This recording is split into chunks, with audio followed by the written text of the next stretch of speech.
હવે આજે ઓહમનો નિયમ જોવાના છીએ. તો ઓહમના નિયમ જોતા પહેલા આપણે એ નિયમ શાનો છે અને કયા વિધિને આપ્યો હતો તે આપણે જોઈએ.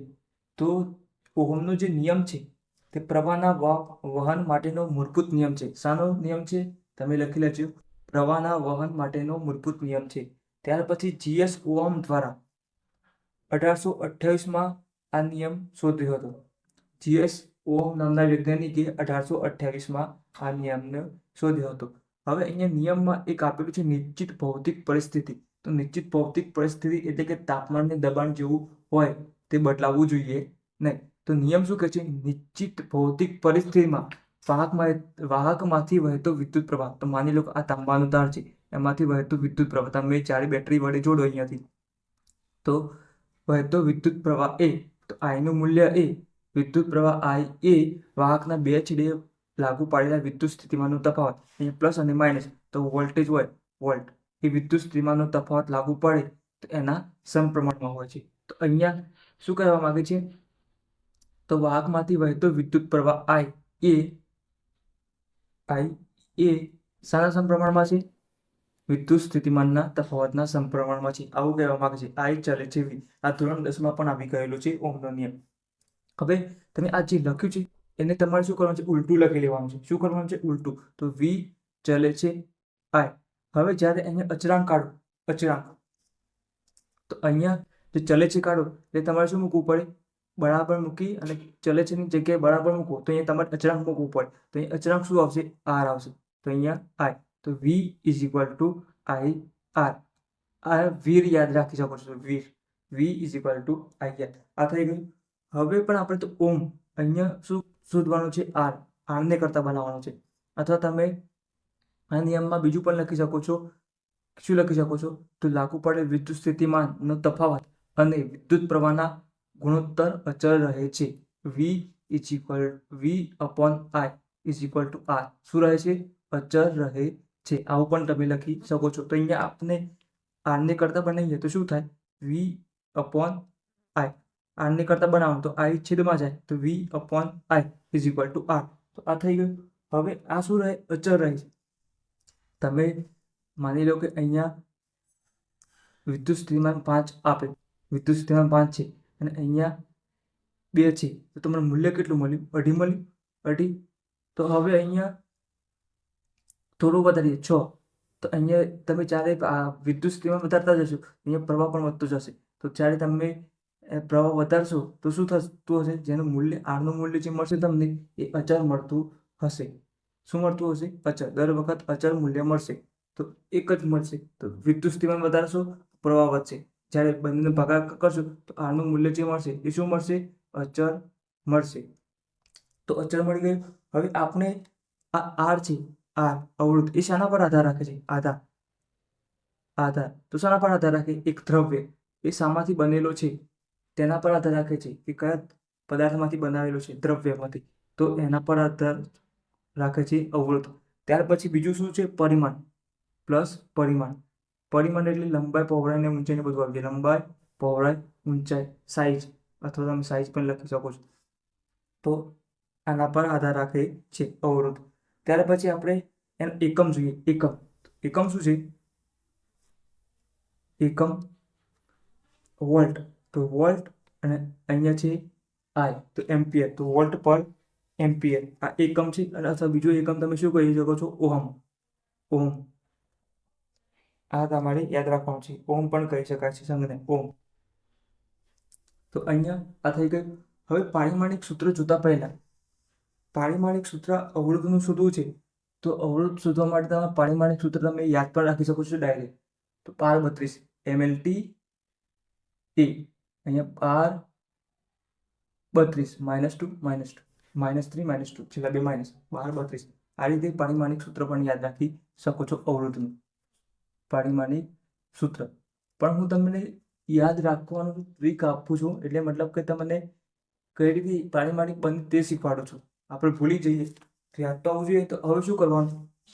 આ સૂત્ર પરથી તો આરનું સૂત્ર શું છે? R is equal to V upon I. હવે તમને સૂત્ર દરેક આવડતા હોવો જોઈએ.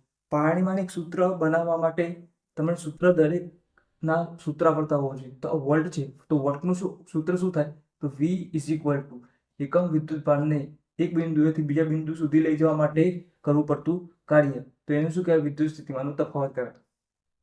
આ પણ ધોરણ 10 માં આવી ગયેલું છે, તો તમારે યાદ રાખવાનું છે.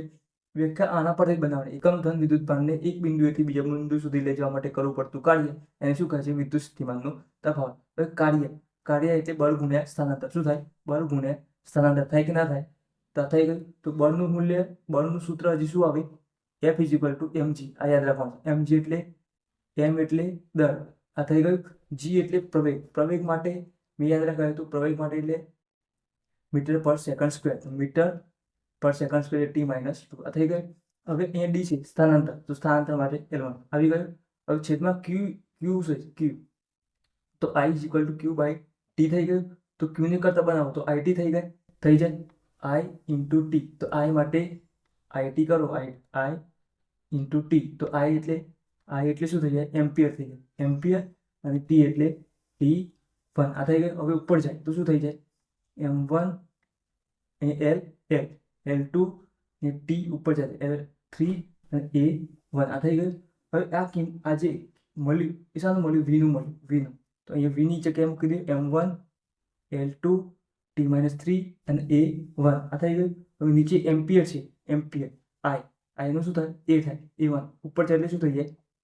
માઇનસ થઈ જાય. m1 L2 t-3 અને A તો 1 છે, અહીંયા ઉપર જાય એટલે શું થઈ જાય? અહીંયા છેદમાં હતું, ઉપર લઈ જાય એટલે -1 થઈ જાય. -1. અહીંયા શું હતું? છેદમાં એ છે, ઉપર જાય એટલે -1 થઈ જાય. અને આ અહીંયા A1 છે, એ પણ ઉપર જશે એટલે -2. 12 32 આવી ગયું. 32. તો આ રીતે તમારે યાદ રાખવાનું છે. અવરોધનું વોલ્ટેજ પરથી બળનું પણ બધું સૂત્ર મૂકી અને તમારે MLT શોધી લેવાનું. આ થઈ ગયું. MLT આટલું હતું. હવે અવરોધ એ શાના પર આધાર રાખે છે? જેમ આપણે વાત કરી કે દ્રવ્ય અને પરિમાણ. તો અવરોધ એ આપણે બે કિસ્સા વિચારવાના છે. એક તો આપણે એક લંબચોરસ સ્લેબ લઈએ છીએ, તેમાંથી વિદ્યુત પ્રવાહ પસાર કરે છે. અહીંયાથી વિદ્યુત પ્રવાહ પસાર થાય છે. બંને છેડે વિદ્યુત સ્થિતિમાનનું તફાવત V આપેલું છે. આ થઈ ગયું. એક ચોરસ સ્લેબ છે. હવે અહીંયા ક્ષેત્રફળ કેટલું છે? એક ક્ષેત્રફળ ધરાવે છે. કેટલું ક્ષેત્રફળ? એક ક્ષેત્રફળ ધરાવે છે. અને અંદરથી આ વિદ્યુત પ્રવાહ પસાર થાય છે. આ થઈ ગયું. હવે આવું એક બીજું ચોરસ, આની લંબાઈ કેટલી છે? લંબાઈ વિદ્યુત સ્થિતિમાનનો તફાવત V અને આની લંબાઈ L છે. આ થઈ ગયું. હવે આ જે ચોરસ સ્લેબ છે, લંબચોરસ, એવું ને એવું બીજું સ્લેબ લઈએ છીએ. તો અહીંયા એક બીજું સ્લેબ લઈએ, નાવના બે શ્રેણીમાં જોડી દઈએ. તો આની લંબાઈ L છે. શું છે? L. વિદ્યુત સ્થિતિમાનનો તફાવત. હવે અહીંયા એક બીજો સ્લેબ એવી રીતના જોડી દીધું, તો આની લંબાઈ પણ કેટલી છે? L થઈ ગઈ. તો અહીંયા શું થયું? લંબાઈ બમણી કરી. લંબાઈ બમણી કરીએ તો અવરોધમાં શું ફરક પડે છે એ આપણે શોધવાનું છે. હવે અહીંયા વિદ્યુત સ્થિતિમાનનો તફાવત પણ કેટલો રહેશે? અહીંયા આનો કેટલો હતો? V હતો. અને આનો કેટલો હતો? V હતો. હવે આજે પહેલું સ્લેબ દોડ્યું એ પૂછી નાખીએ છીએ અહીંયા. તો અહીંયા V હતો, તો અહીંયા કેટલો થઈ ગયો? 2V. પણ હવે અહીંયાથી જેવો વિદ્યુત પ્રવાહ પસાર થાય છે એ તો અંદર થઈને જવાનો. અહીંયા બે ભાગ પડેલા નથી. અહીંયા મળવાનો વિદ્યુત પ્રવાહ I. શ્રેણીમાં વિદ્યુત પ્રવાહ, આ શ્રેણી જોડાણ કરે તો વિદ્યુત પ્રવાહ શું મળવાનું? I જ મળવાનું છે. ત્યારે વિદ્યુત સ્થિતિમાનનો તફાવત અહીંયાનો V 2V. આની લંબાઈ L 2L. આ થઈ ગયું. હવે આપણે અવરોધ શોધવાનું છે. અવરોધ શોધવા માટે શું કરશું? R ઇઝ ઇક્વલ ટુ સૂત્ર શું છે અવરોધ માટે? V/I. તો V/I. આ થઈ. અહીંયા R' નામ આપી દઈએ. આના માટે શોધવાનું છે.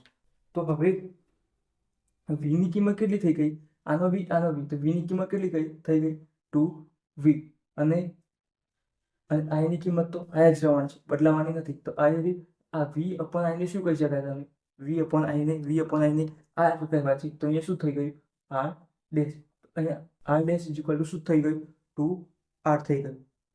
2R. તો અહીંયા જુઓ, લંબાઈ બમણી કરી તો અવરોધ કેટલો મળે? 2R. લંબાઈ બમણી કરતા આ L લંબાઈ હતું, એમાં બીજી એટલી લંબાઈ ઉમેરી એટલે લંબાઈ બમણી કરી. તો અહીંયા કેટલો અવરોધ મળે? ડબલ મળે. તો લંબાઈ બમણી કરતા અવરોધ બમણો મળે છે. તો એ કયું પ્રમાણ કહેવાય? જો લંબાઈ વધારીએ તો અવરોધ વધે, એ સમપ્રમાણ કહેવાય. પણ લંબાઈ વધારતા અવરોધ ઘટે તો એ શું કહેવાય? વ્યસ્ત પ્રમાણ કહેવાય. તો આ કયું પ્રમાણ કહેવાય?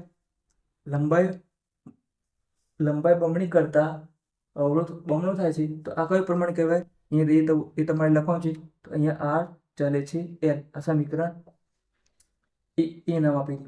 આ શું થયું? પહેલા કિસ્સામાં શું થયું? લંબાઈ બમણી કરતા અવરોધ બમણો મળે છે. તો એ કયું પ્રમાણ છે? સમપ્રમાણ. તો R ચાલે છે L. તો અહીંયા લંબાઈ બમણી થઈ ગઈ. તો વિડીયોને પોઝ કરીને અહીંયા લખી. હવે બીજો કિસ્સો વિચારીએ. તો બીજા કિસ્સામાં શું કર્યું? જે સ્લેબ લીધા હતા હવે એને સમાંતરમાં ગોઠવવાના છે. સમાંતર એટલે સ્લેબ, અહીંયા એક સમાંતર, અહીંયા એક સ્લેબ લીધો, એની લંબાઈ શું છે? L છે. એની લંબાઈ શું છે? L. વિદ્યુત સ્થિતિમાનનો તફાવત V છે અને અહીંયા I વિદ્યુત પ્રવાહ, પણ અહીંયા સમાંતરમાં ગોઠવીએ છીએ. સમાંતરમાં તો હવે જ્યારે તમે અહીંયાથી વાયરથી જોડો છો બેટરીને તો વિદ્યુત પ્રવાહ અહીંયાથી જેવો પસાર થાય છે તો વહેંચાઈ જાય છે. અહીંયા થોડો જતો રહેશે, અહીંયા થોડો જતો રહેશે. તો અહીંયા I દાખલ કરેલો શું થઈ જશે? અહીંયા I/2 થઈ જશે, અહીંયાથી I/2 થઈ જશે, વહેંચાઈ જાય છે. સમાંતરમાં વહેંચાઈ જાય છે. જ્યારે અહીંયા એક સીધી રેખા લાઈન છે તો વિદ્યુત પ્રવાહ સળંગ પસાર થઈ જાય છે. પણ અહીંયા તો તમે બેટરી વડે જોડો તો અહીંયા જેવો છેડા આપો તો અહીંયાથી અડધો વિદ્યુત પ્રવાહ નીચે આવી જાય, અડધો વિદ્યુત પ્રવાહ ઉપર જતો રહે. વિદ્યુત સ્થિતિમાનનો તફાવત કેટલો રહેશે? V જ રહેશે. સમાંતરમાં વિદ્યુત સ્થિતિમાનનો તફાવત V રહેશે. પણ અહીંયા જે ક્ષેત્રફળ હતું, એક ક્ષેત્રફળ, તો અહીંયા લંબાઈ સમાન જ હતી. અહીંયા ક્ષેત્રફળ શું થઈ જાય છે? અડધું. આખું ક્ષેત્રફળમાં આ A છે, અહીંયા શું થઈ જાય? A/2 A/2. આ ક્ષેત્રફળ, અહીંયા વિદ્યુત પ્રવાહ આ થઈ ગયું. હવે અહીંયા તમને કિંમતો કઈ મળી? તો અહીંયા જુઓ, અહીંયા I નું મૂલ્ય શું થઈ ગયું? અડધું થઈ ગયું. I/2. I નું મૂલ્ય કેટલું થઈ ગયું? I ડેશ નામ આપી દઉં. તો અહીંયા I નું મૂલ્ય અડધું, અહીંયા અડધું, તો I/2 થઈ ગયું. હવે વિદ્યુત સ્થિતિમાન તો V જ રહેવાનું. હવે ખાલી ફક્ત આપણે R શોધવાનું છે.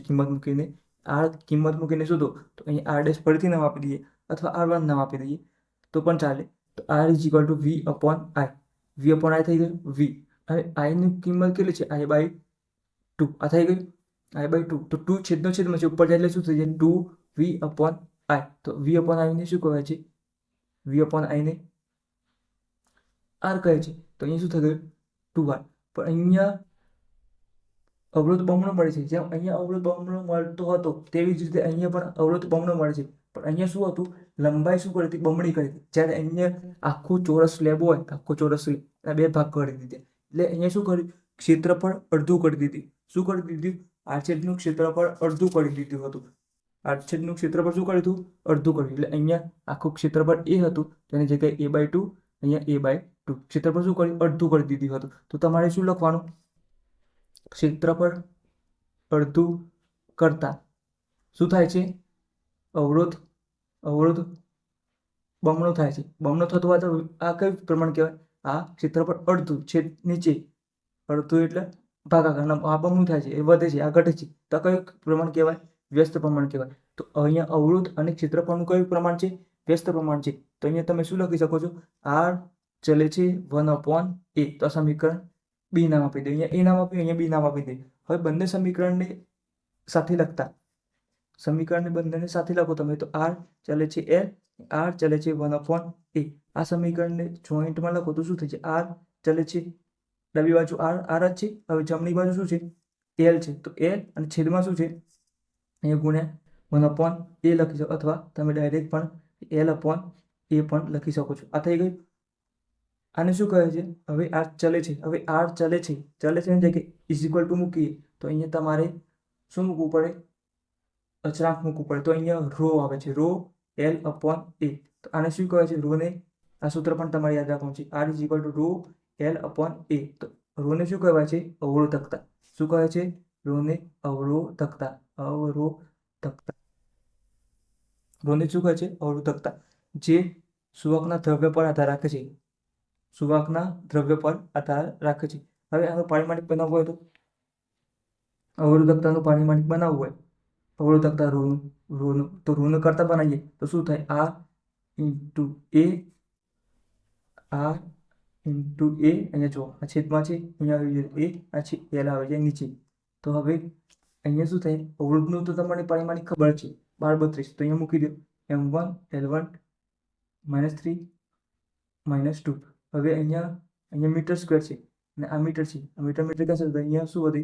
એક L1 વધે. તો શું થાય?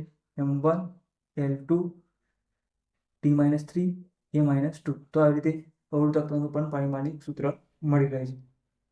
અવરોધનું મૂકવાનું છે. આ મીટર છે, આ મીટર સ્ક્વેર છે. એક મીટર કેન્સલ થઈ જાય તો ઉપર એક મીટર વધે તો અહીંયા L1 મૂકી દેવાનું છે. બસ અવરોધકતાનું એટલું છે. હવે આનું સૂત્ર તો બની ગયું અવરોધકતાનું, પણ એની વ્યાખ્યા બનાવવી હોય તો તમારે શું લેવાનું છે? તો અહીંયા તમારે એલની કિંમત 1 લઈ લેવાની છે અને એની કિંમત 1 લઈ લેવાની છે. તો તમારે અહીંયા શું લખો? એકમ આડછેદનું ક્ષેત્રફળ, એકમ આડછેદનું ક્ષેત્રફળ એટલે એની કિંમત 1 અને એકમ લંબાઈ, તો લંબાઈનું મૂલ્ય 1 ધરાવતા વાહકના અવરોધને, ધરાવતા વાહકનો, જો કોઈ તાંબાનો તાર છે, તાંબાનો તાર એનો એટલો અવરોધ હોય, એની લંબાઈ 1 હોય અને ક્ષેત્રફળ 1 હોય મીટર સ્ક્વેર, તો વાહકના અવરોધની જે અવરોધ મૂલ્ય મળે, અવરોધ ρ ઇઝ ઇક્વલ ટુ શું થઈ ગયું? R થઈ ગયું. તો શું કહેવાય? અવરોધને તેની અવરોધકતા કહે છે. જે બોલ્યું એ ફરીથી તમારે લખી લેવાનું. તો એકમ લંબાઈનું ક્ષેત્રફળ અને એકમ લંબાઈ ધરાવતા વાહકના અવરોધને તેની અવરોધકતા કહે છે. તો આ હતો ઓહમનો નિયમ.